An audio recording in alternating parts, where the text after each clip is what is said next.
배신의 시대에 핀 민들레, 시민언론 민들레 상임고문 강기석입니다. 검사가 대통령 됐다고 새삼스럽게 검사 집단 검찰이 우리나라 권력구조의 맨 꼭대기에 등극한 것이 아니었습니다. 그동안에도 검사 집단은 장막 뒤에서 실질적인 최고의 권력을 행사해 왔습니다. 새로운 대통령이 등장할 때마다 그 앞에서 굽신거리는 척 하지만 정권이 바뀌자마자 거의 반드시 전 대통령 포함 전 정권을 때려잡았습니다. 그리함으로써 현 정권에 대해서도 너희도 까불면 좋지 않다라는 메시지를 던지면서 누구도 건들지 못하는 권력을 구가했던 검사 집단이 이제 당당하게 그 실체를 드러내고 있을 뿐입니다. 검사들의 무소불위 힘은 오래전부터 검사 동일체라는 난공불락의 성을 쌓은 채 있는 죄도 덮을 수 있고 없는 죄도 만들 수 있는 수사권과 기소권의 독점에서 비롯됐음을 이제 알만한 사람들은 다 알게 됐습니다.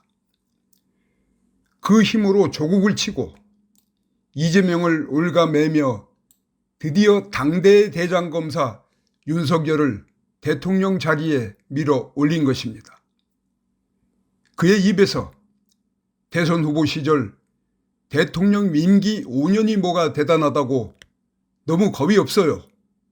이 정권 하는 거 보면은 이라는 무지막지한 말이 튀어나온 배경입니다.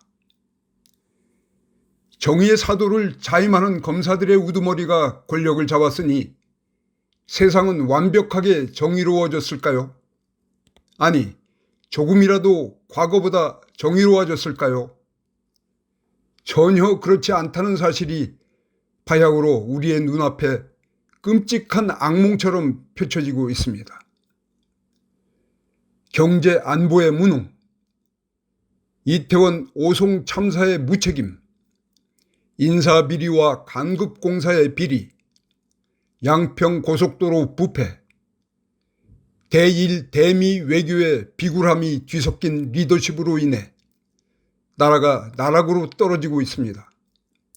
지금도 언론 한 귀퉁에서 삐져나오는 부정, 부패, 비리 외에도 어디에서 더 많은 부정과 부패와 비리가 자행되고 있는지 알 수가 없습니다.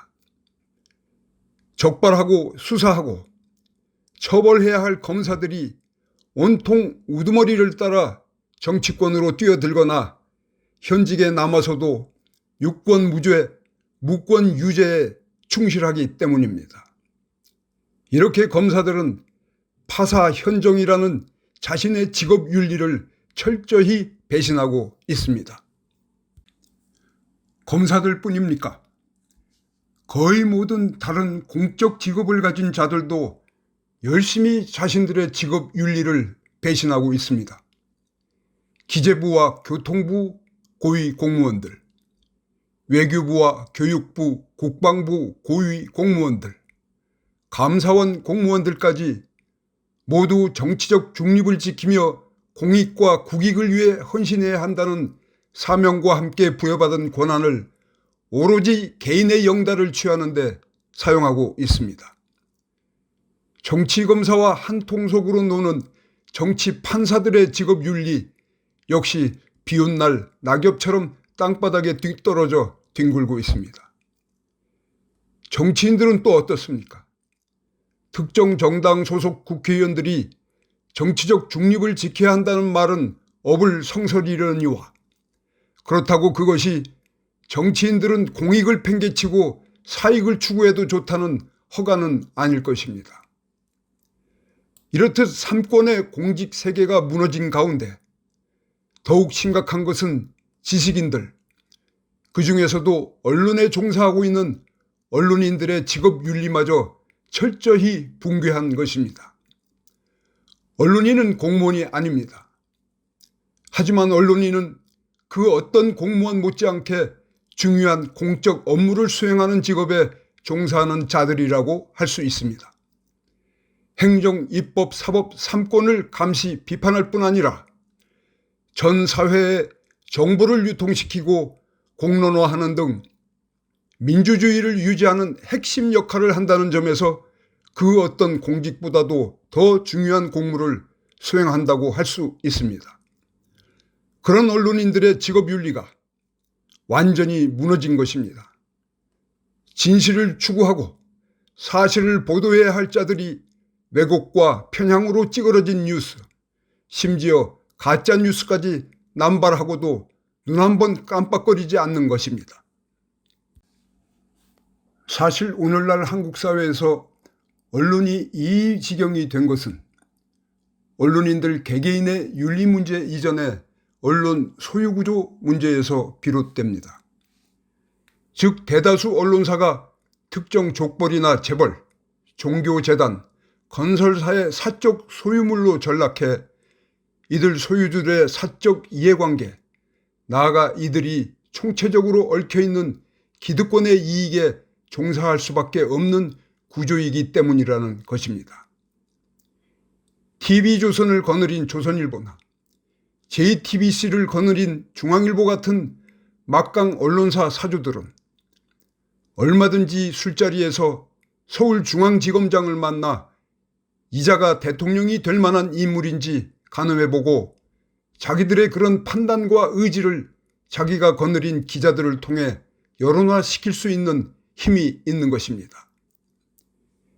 이들은 자기들과 공적 사적 관계를 맺은 재벌들로부터 자기들의 매체 영향력보다 훨씬 많은 광고나 협찬을 끌어오기도 하고 발행부수를 조작해 정부 광고를 부당하게 편취하기도 합니다.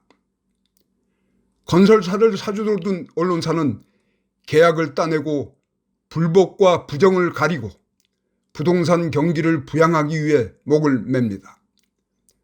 이런 언론들로부터 진실과 정의는커녕 최소한의 양심과 상식을 기대하기도 어렵습니다. 윤석열 정부가 온갖 무리수를 둬가며 YTN 등 공영언론을 사형화하려는 이유가 여기에 있습니다. 사형언론은 언론의 무덤인 것입니다. 이 무덤 속에서 자본은 말 듣지 않는 기자에 대해서는 해고 위협, 채찍과 말 잘 듣는 기자에게는 넉넉한 보수, 빵으로 다스립니다. 한때 언론계에 계몽군주론 비슷한 것이 떠돌던 때가 있었습니다. 미디어를 소유하고 경영하는 데는 많은 자본이 필요합니다. 그러니 특정 자본가가 미디어를 만들어 소유하는 것은 어쩔 도리가 없으니 결국 그 자본가가 건전한 언론관을 가지고 언론을 귀하게 다루어 줄 것을 기대할 수밖에 없지 않느냐는 것입니다. 한 거대 언론이 그런 경영으로 성공을 거두면 다른 거대 사형 언론들에게도 긍정적인 영향을 미치게 될 것이고 설사 그렇게까지는 되지 않더라도 사회 전체적으로 최소한의 여론의 균형을 이룰 수 있지 않겠느냐는 논리입니다. 그러나 그런 논리적인 기대는 장밋빛 환상에 불과하다는 사실이 JTBC를 통해 여실히 드러났습니다. 한때 손석희 사장 체제에서 최고의 영향력을 구가하던 JTBC는 불과 몇 년 사이에 다른 종편들과 거의 비슷한 혹은 더 못한 상황으로 전락됐습니다. 오로지 소유주의 변심 혹은 변덕 때문이라고 볼 수밖에 없습니다. 언론의 계몽군주는 허상이었던 것입니다. 시민언론 민들레의 출범은 바로 이런 처참한 언론 상황에 대한 절박한 인식 때문이었습니다. 언론의 사명에 투철하고 기자의 직업윤리에 충실하고자 하는 언론인들이 사정없이 배척되고 도태당하는 것이 대한민국 언론 생태계의 현재 모습입니다.